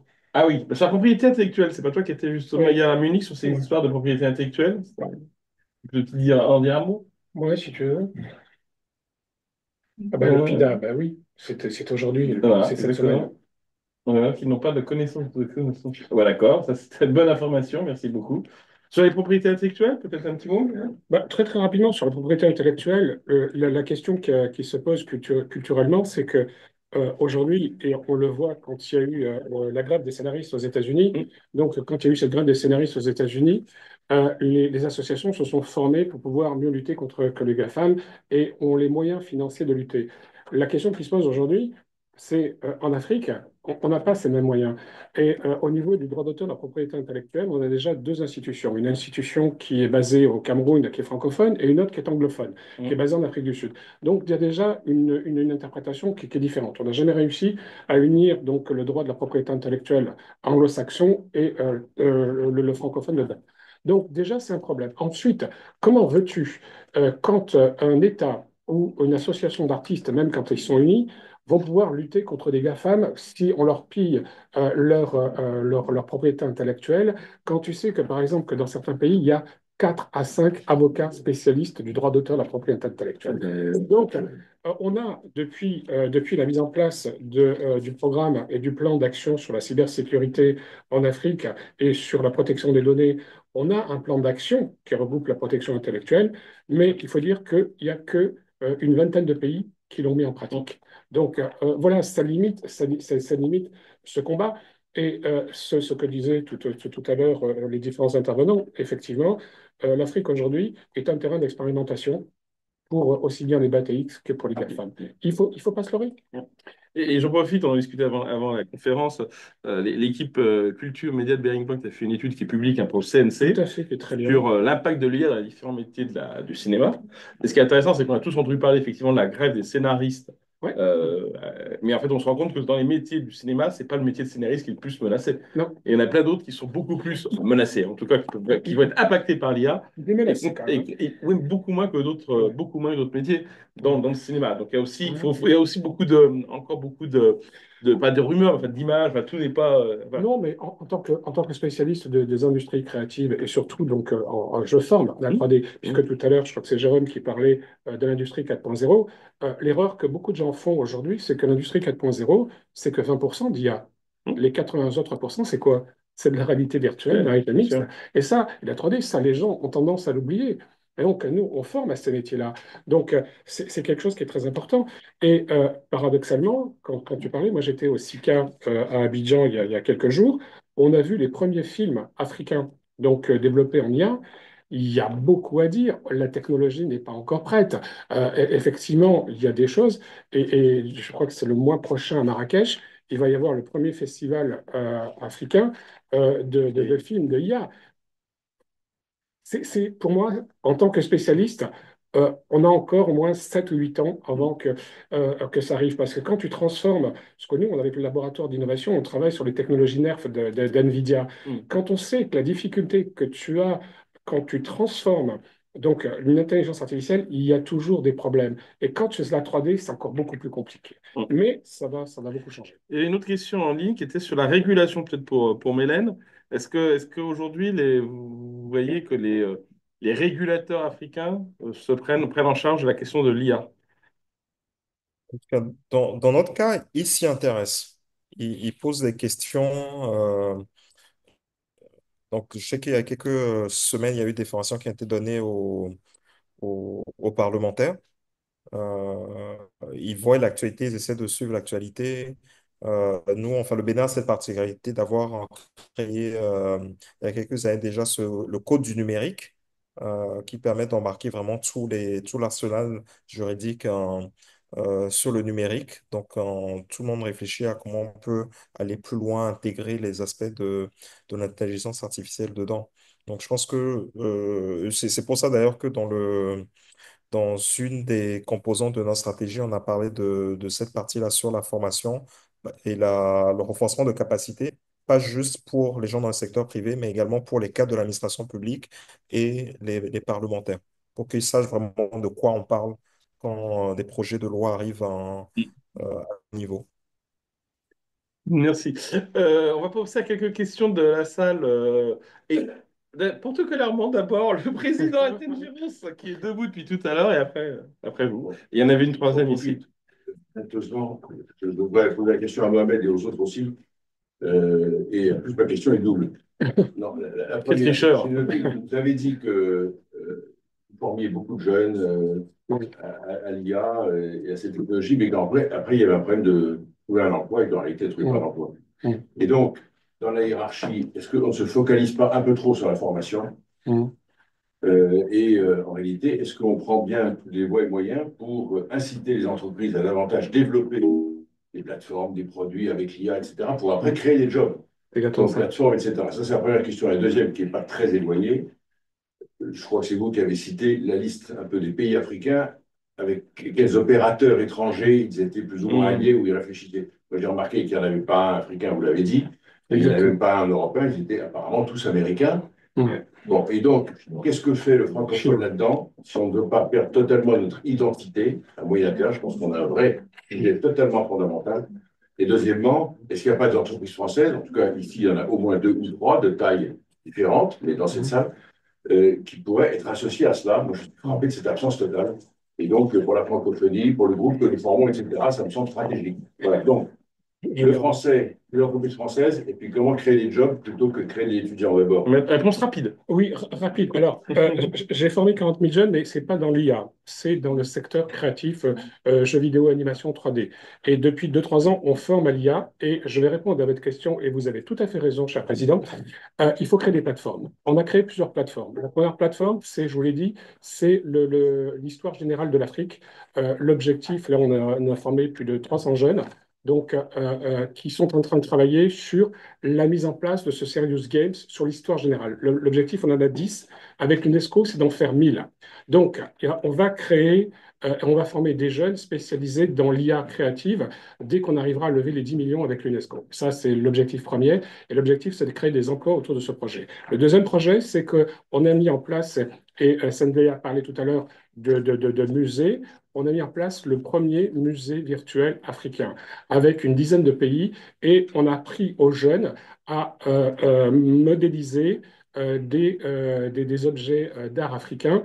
Et la semaine dernière, on a lancé un projet, c'est la virtualisation d'une partie avec l'Union européenne, je travaille sur Road Creative, sur la modélisation d'œuvres d'art, des statues, et on fait parler les statuts avec l'intelligence artificielle, on crée des parcours avec l'intelligence artificielle et on crée des emplois autour de ça. Et pour alors répondre à votre deuxième question, merci d'y avoir pensé. Je travaille avec l'OIF, je suis le premier acteur de formation de l'OIF dans le cadre de programme Déclic en Afrique. Et dans le cadre de mes activités sur la découvrabilité sur les problématiques, ça fait 3 ans qu'on penche sur une IA et on a lancé une IA francophone la semaine dernière à la COP29 avec des partenaires français, canadiens et africains. C'est la première IA qui est totalement éco-durable, puisqu'elle n'utilise que 30 à 40 d'énergie, et elle est souveraine, c'est-à-dire qu'elle empêche les données de partir, qu'elles restent là, et elle va être offerte gratuitement à tous les chefs d'État et à tous les États africains dans le cadre de ce programme qu'on est en train d'essayer avec la francophonie. Et d'abord, ce sont les pays francophones qui vont pouvoir avoir accès. Et le deuxième point qui est très important, c'est qu'aujourd'hui, on passe à notre stade dans les 10 ans, c'est les ordinateurs quantiques. Et j'ai signé un partenariat, et je crois que Mélène connaît très bien l'opérateur de Shawinigan. Shawinigan est en train d'installer le 6e ordinateur quantique mondial, et je vais avoir dans nos négociations avec l'AFRIA, qui est l'Agence africaine francophone et africaine d'intelligence artificielle, 30% des capacités pour toutes les startups africaines gratuitement quand elles veulent développer des projets dans le cadre de ce programme francophone qu'on développe. Ça, c'est une bonne nouvelle. Je voudrais prendre des questions, madame, et après. Moi, c'est Bonjour, donc je suis fraîchement diplômée en master de Big Data et Intelligence Artificielle. Et du coup, je suis très contente d'entendre ce débat très qualitatif. Mais en fait, est-ce que vous ne pensez pas qu'on est beaucoup trop dans l'euphorie par rapport à l'intelligence artificielle en Afrique? Ils ont été critiques hein, quand même, attention. Dans le sens où j'ai l'impression que l'intelligence artificielle a fait un boom d'un coup, surtout dans les pays africains. On s'est tous dit, bon, nous allons partir en formation et puis voilà, nous allons revenir en Afrique et nous allons changer l'Afrique, nous allons évoluer.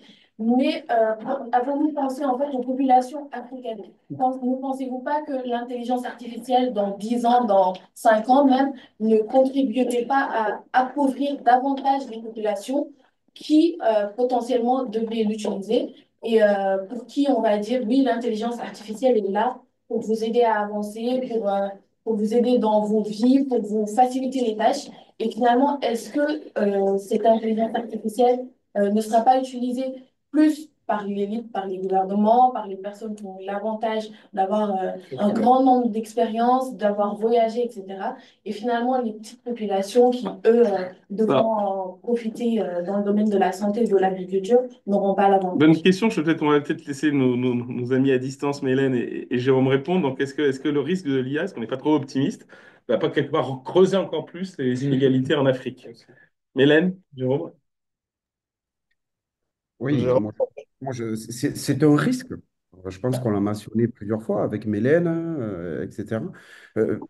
Aujourd'hui, on l'a dit, les Google, Microsoft, les GAFAM, ils viennent, ils vous font des ponts d'or pour le cloud, pour les câbles, etc. C'est pour avoir la donnée. Après, l'inconvénient, c'est que eux, ils ont de l'argent pour ça.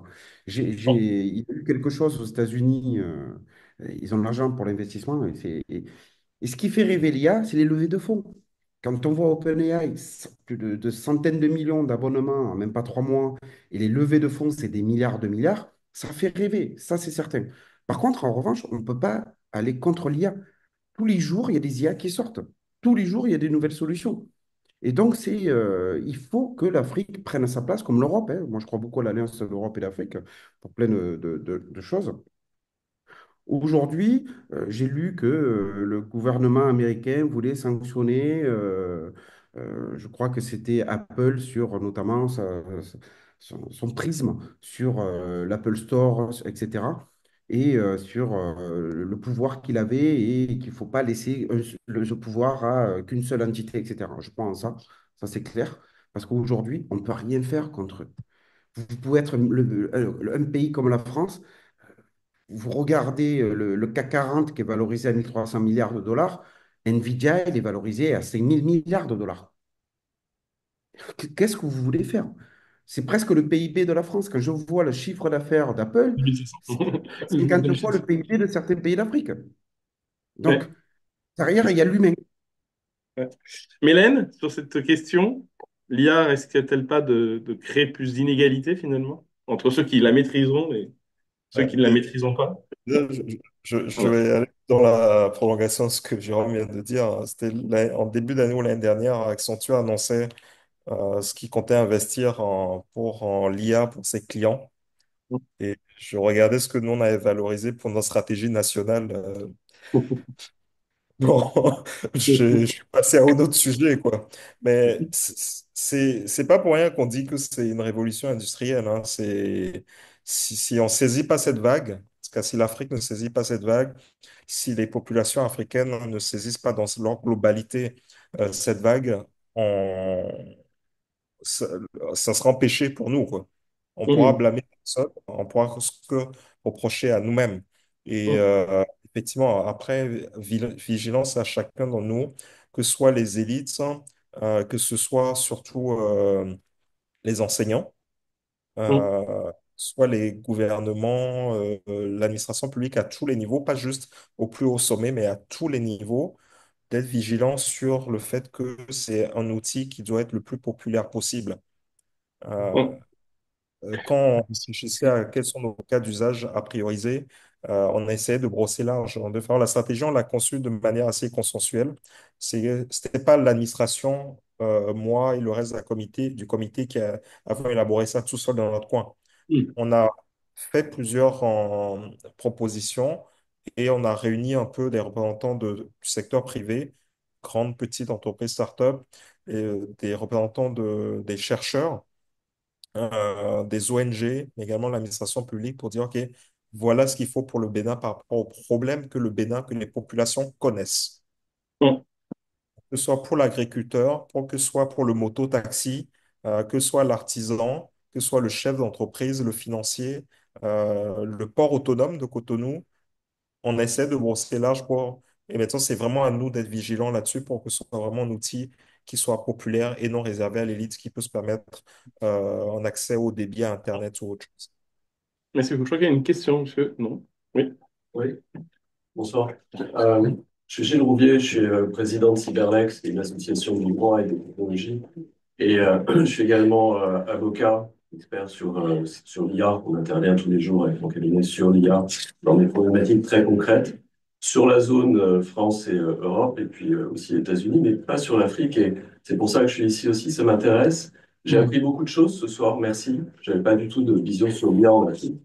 Et je voulais relever ce que j'ai entendu comme une contradiction et je voudrais comprendre en fait comment vous l'interprétez, puis après vous donner un petit point de vue sur une appréciation par rapport à la régulation.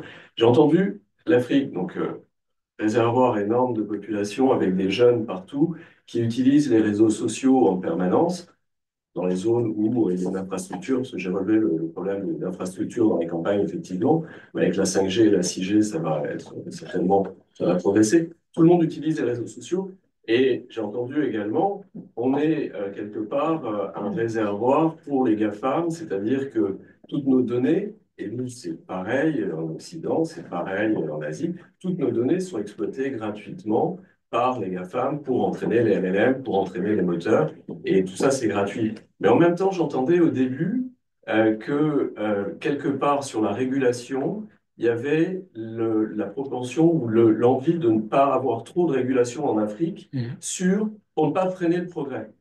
Et il me semble que là, il y a une contradiction. Ce que je vois, c'est que quand on a un progrès scientifique, il y a toujours du bien et du négatif. C'est normal. Mais il faut des règles qui permettent d'encadrer. Et les règles, c'est notamment ces règles de droit. Alors, je suis avocat, donc forcément, il y a Tu es sensible à la question. Elle est sensible à la question, c'est sûr. et donc, Alors, quelle est la avoir question? votre interprétation sur ça, sur cette contradiction sous-jacente. Mhm. Et deuxième chose, je pense que si un jour il y a une régulation, et c'est ce qui s'est passé en Europe avec toutes les problématiques que ça peut poser, mais ça ne peut pas être au niveau local. Il faut forcément raisonner par zone géographique. Ou au niveau de l'Union africaine. Au niveau de Bien l'Union sûr. africaine. Oui. J'entendais des initiatives qui sont vraiment Tout intéressantes. à fait. Parce que l'IA, c'est les réseaux sociaux, c'est les réseaux, c'est Internet, c'est les données, c'est partout.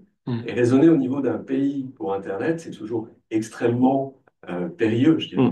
Alors, est-ce qu'à distance, Jérôme ou Mélène, vous voulez intervenir? Oui, c'est pas une contradiction. Quand on fait l'ACTIA en France qui bloque l'innovation et qui enrichit les Américains, c'est ça que je dis. Il faut l'équité. Et l'équité, elle est importante. Donc, la régulation aux États-Unis n'est pas la même ni en Chine. On est bien d'accord, cher maître. Donc, vous coupez la possibilité de faire des licornes comme OpenAI, comme Facebook, comme LinkedIn, comme TikTok ou autres aux Européens. Est-ce que nous sommes bien d'accord? À partir de là, la régulation, il faut qu'elle soit mondiale pour avoir de l'équité et de l'égalité. Et ça, c'est primordial. Donc, ce que je dis, c'est ça. Et il n'y a pas de sous-jacent ou pas. Je dis le factuel. Et derrière, si on commence à aller dans ce sens-là, on va tuer l'Afrique et l'Europe. Parce que les Américains, ils ne se gênent pas de faire leurs lois à eux, qui les arrangent. Et vous savez qu'ils contournent les lois. Et la loi, elle est faite pour être contournée. Quand vous prenez les données qui ont été malencontreusement détournées de l'Europe, vous leur faites payer 5 milliards de dollars, il faut appel, ça va durer 5 ans, ils en gagnent 100 de milliards avec, par an. Donc, ils vont gagner 500. C'est combien va me rapporter le procès? C'est pas logique et c'est pas normal. Donc, ce qu'il faut faire, c'est de l'équité au niveau mondial. Et je crois vraiment que comment on peut contrer ça, c'est avec des applications au niveau local, c'est avec des applications qui vont ressembler à l'Afrique, c'est avec de la souveraineté, etc. Mais de la volonté politique. Alors, peut-être rapidement, Mélène, s'il y a un mot, et Mohamed, rapidement, peut-être on prendra une dernière question pour que tout le monde puisse. Mais vas-y, Mélène. Enfin, juste, je dirais juste en deux, trois mots, c'est juste en coopération régionale, effectivement, que ce soit au niveau CEDEAO pour nous en Afrique de l'Ouest, mais également ce que Smart Africa fait est assez intéressant. Il faut qu'on aille plus loin là-dedans et faire tout pour garder les données localement et puis adapter la régulation compte tenu de nos réalités. Mm. En 2025, on C'est aura un une grand chantier, hein. C'est un En gros 2025, chantier. c'est un vrai chantier. En 2025, on aura une conférence commission juridique et digitale. Donc, Ouais. je pense qu'il faudra que vous veniez. Mais Est-ce qu'il y a une dernière question? Je voudrais prendre une je dernière peux lui question. répondre Ah, vas-y, parce rapide, que c'est oui. très important ce que vous venez de dire, parce que comme j'étais à Munich, je vous apprends que l'Observatoire, donc les brevets européens, va signer ou doit signer prochainement un accord avec l'Union africaine pour l'accompagner sur toutes les problématiques de la propriété intellectuelle et du droit d'auteur. Donc c'est un vaste chantier et oui, c'est très important, ça se met en place. Mais ça se mettra en place au niveau, un, de l'Union africaine et deux, au niveau de la ZLECAf. Je ne sais pas si vous voyez ce que c'est que la ZLECAf.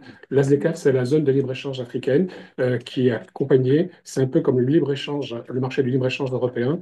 Et là, on a je crois que c'est le volume 3, le tome 3, qui est dédié au numérique. Et dans le tome 3 du numérique, on parle de propriété intellectuelle et droit d'auteur. Juste en écho de ce que vous dites, je pense qu'on s'est loupé sur la réglementation sur l'IA en Europe et que sur l'Afrique, au niveau de l'Union africaine, il y a certainement Il ne des faut pas choses copier l'Europe sur ce coup. plus intelligentes à faire. On est plus intelligentes à faire parce que les textes sont trop détaillés en Europe et effectivement, ils bloquent les problèmes. Alors que si on était sur des principes généraux, et voilà, avec le juge qui était impliqué derrière, et des traités internationaux, il y en a aujourd'hui. On avait dit qu'on terminerait à 20h, il est 20h05. Mais moi, je suis peut-être aussi timekeeper. Hein. Est-ce qu'il y a une dernière, est-ce qu'il y a une dernière question? Allez, madame, et ce sera vous la dernière. Non, vous. J'ai l'impression qu'il y a beaucoup de partenariats entre des pays africains, donc les GAFAM, et en même temps une sorte de blocage ou de réticence avec beaucoup d'efforts pour former les décideurs politiques. Et enfin, j'ai du mal à comprendre pourquoi on manque d'engouement, pourquoi. Il y a. Alors, pourquoi un manque d'engouement des décideurs politiques à l'IA? C'est ça la question? Qui veut oser répondre? C'est très simple. Ah, Je me lance, je me lance. Il oui. y a pas, il y a un manque, Peter, ce n'est pas un manque d'engouement, c'est un manque de maîtrise du sujet, non pas de la technologie, en fait, ce qu'elle peut apporter réellement, et des sens de priorité. Il y a tellement de priorités à gérer en Afrique que forcément, ils se disent, comme ils ne maîtrisent pas la technologie, ils vont sur les priorités premières d'infrastructure, de santé, d'éducation et d'agriculture. Donc, ce n'est pas un manque de volonté politique, hein, il faut que nous soyons là justement. Et Mélène parlait de Smart Africa et on va accélérer ça avec le Conseil international de l'IA, le CONIA et les ATDA, etc., où on va former plus de dirigeants pour qu'ils comprennent les enjeux de l'intelligence artificielle. Puisque c'est la priorité première pour les États-Unis et les Chinois. Et il y a un grand monsieur, enfin, un grand monsieur, un grand chef d'État qui avait dit, je ne ferai pas d'allusion, qui maîtrise l'IA, maîtrisera le monde. Je crois que c'est sincèrement vrai. Peut-être Mélène pour le mot de la fin? J'ai l'impression Qui le dit, alors, entendu. On saisit cette opportunité. Ouais, Ok. exactement. Écoutez, je sens que c'est passionnant, mais je suis aussi timekeeper, hein, Non. désolé. Hein. Il y a un problème qui est très important. Il ne faut pas oublier que les chefs d'État, les dirigeants africains sont d'une autre génération. Et ça aussi, Et ne sont pas de cette génération-là. c'est pas faux. Moi, je travaille avec eux depuis des années, et ça, c'est une problématique. Les nouveaux. Écoutez, on voit que le sujet est passionnant, suscite le débat, ça c'est quand même super intéressant. Donc, merci, je vois qu'on applaudisse quand même nos intervenants. Ah bah non, Céline est de retour. Je vois qu'elle est venue presque pile au bon moment. On vous remercie tous les quatre. Et encore une fois, on refera un sujet IA en février lors de la semaine de l'IA. Merci à tous, bonne soirée. Soirée.